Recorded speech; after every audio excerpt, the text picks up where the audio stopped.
In tip number 34, we're talking about the 7-step management process. I'm going to go ahead and draw that on the board for you and describe it kind of as we go. It's how we manage people, and it helps me and others to manage people better. The first and most important thing is that we have goals. Goals come from management or from leadership or from owner of the company. So if I have an automotive shop, I set my goals. I don't know which tip it is, but we've already gone over that. But I have a target for the amount of work that we want to produce, because when we produce that amount of work, that then creates the income that I need to pay my bills and put money in my bank. So goals start with management, and then they go to each position. So in one of the other tips, we talk about an organizational chart with goals for each position and tasks for each position. So now we're going to bring this in and say, all right, now we have these goals, and then what we do with the goals is those goals, we talk to our employees, people that work with us, and if we're smart, we help guide them to the goal. So there's 2 different ways of doing this, or actually probably 10 different ways of doing it, but primarily people say this is going to be your goal because you're in this position, which is not the best way. The best way to do it would be to say, the company needs to do $1.2 million, and if you are one of 2 salespeople in my company, that means you're going to need to sell $600,000. Does that make sense to you, and can you agree with it? So what we do is we take those goals and we transfer them to staff, and we get their agreement.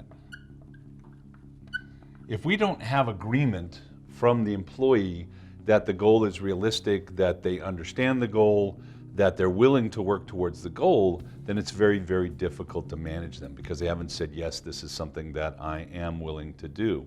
So we start with our goals, and then we get agreement from the employee, which requires communication, which is going to be in tip number 35.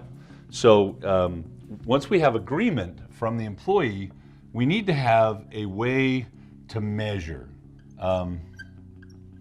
So we need to have numbers, or KPIs, key process indicators, that will tell the employee that they're reaching their goal or they're not reaching their goal.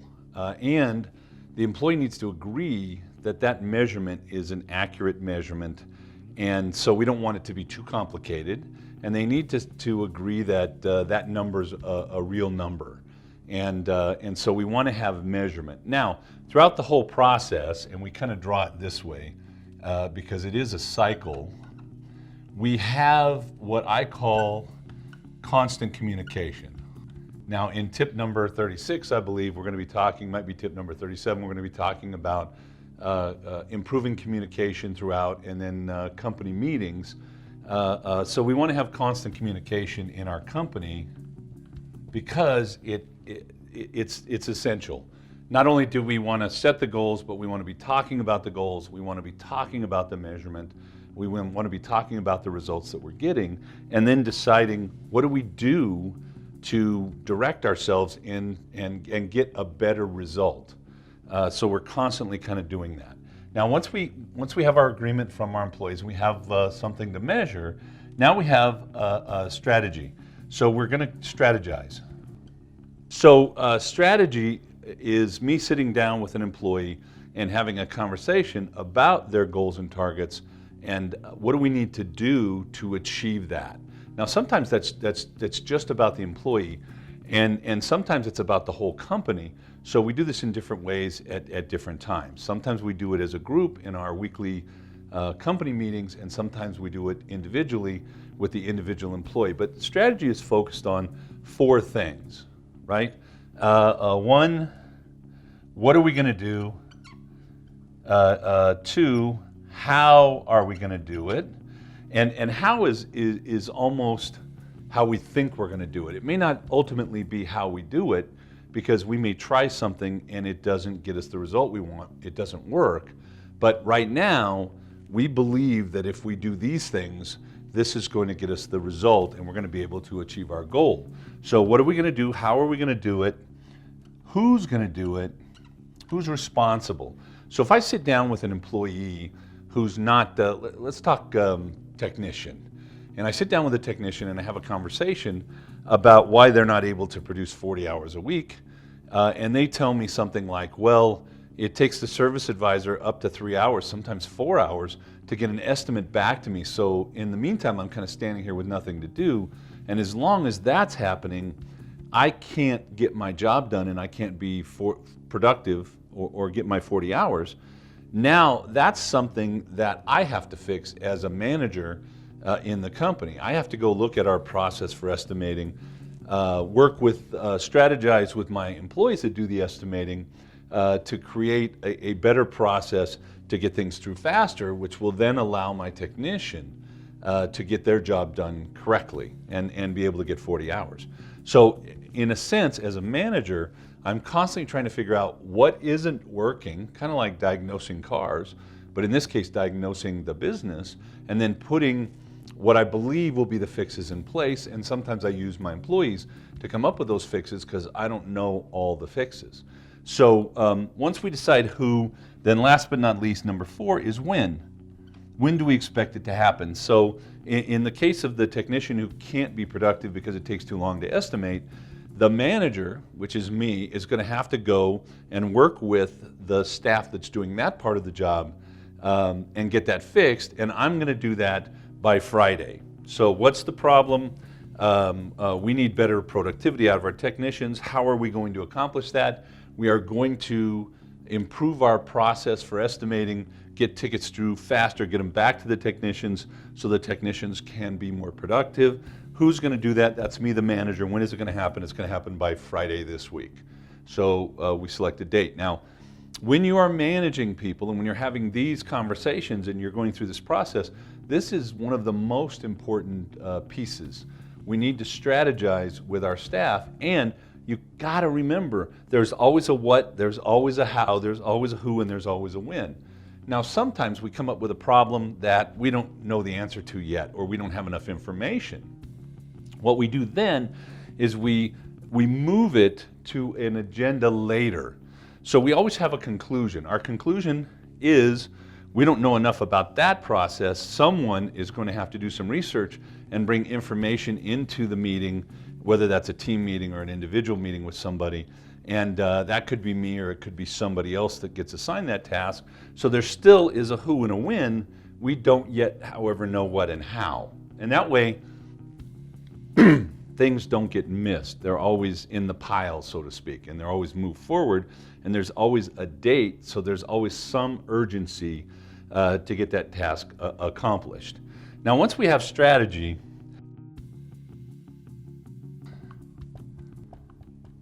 somebody is going to have to go do what they said they were going to do. Now, in this case, it's me. As the manager, I have to go sit down with my service advisors and figure out what's holding that process up. And so what I'm going to do now is go down and I'm going to say, our goal is to improve flow of the work order, and we want to cut it down from, say, an average of 2.5 hours to an average of an hour, at least to start. Can you guys do that? Yep. We get an agreement. How are we going to measure that? Well, we're going to have the technician write a timestamp on the work order when they deliver it to the service advisor. And then we're going to have the service advisor write a timestamp on the work order when it gets delivered back to the technician after it's been estimated, authorized, approved, etc. And then we're going to strategize on how we're going to do that. And then in this case, the service advisors are going to take action. They're going to do different things that hopefully will create a different result. And because we're measuring, and we have a way to measure, we're able to look at that later and do the last step. Now, the last step is follow-up.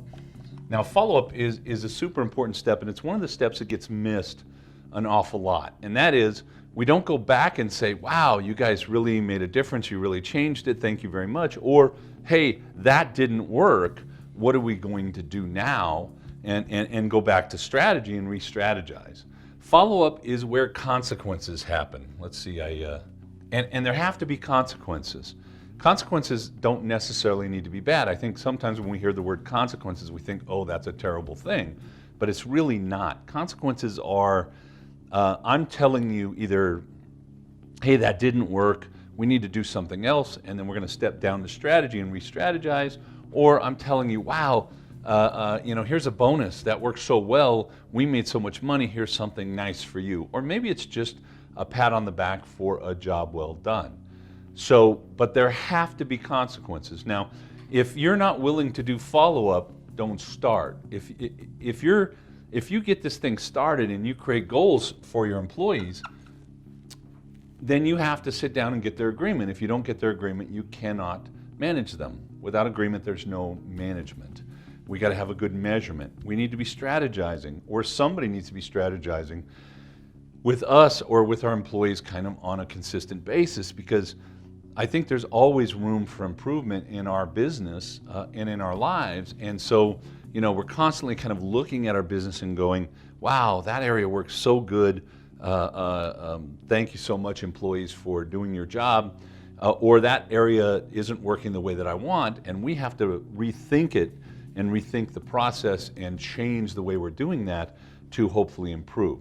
So one, set goals, get agreement, have a measurement, strategize constantly, consistently with your employees. Employees then go do the work, or sometimes it's me that has to do the work because I'm the who. Don't forget, when you're strategizing, what are we going to do? How do we think we're going to get the job done? Who's going to do the job? When is the job going to happen? When do I expect the result or that to go in place, whatever it is? People go do their work, and then we do follow-up and consequences. Now, consequences don't have to be anything, frankly, but we have to sit down and discuss, did our strategy work? And if it didn't work, we come back to strategy. If it did work, we set new goals and new targets so that we're constantly moving forward. Now, this management process that I have defined here and that I have defined, I think works fantastically, at least it does in my company and for many of the over 100 automotive businesses that we serve.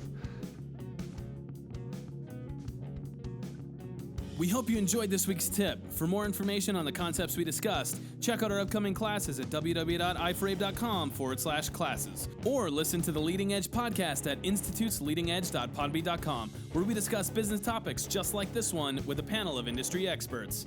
You can also contact us whenever it's convenient, and we'll set up a free consultation on how the Institute can help you better your business, your life, and the industry as a whole. We'll see you guys next week.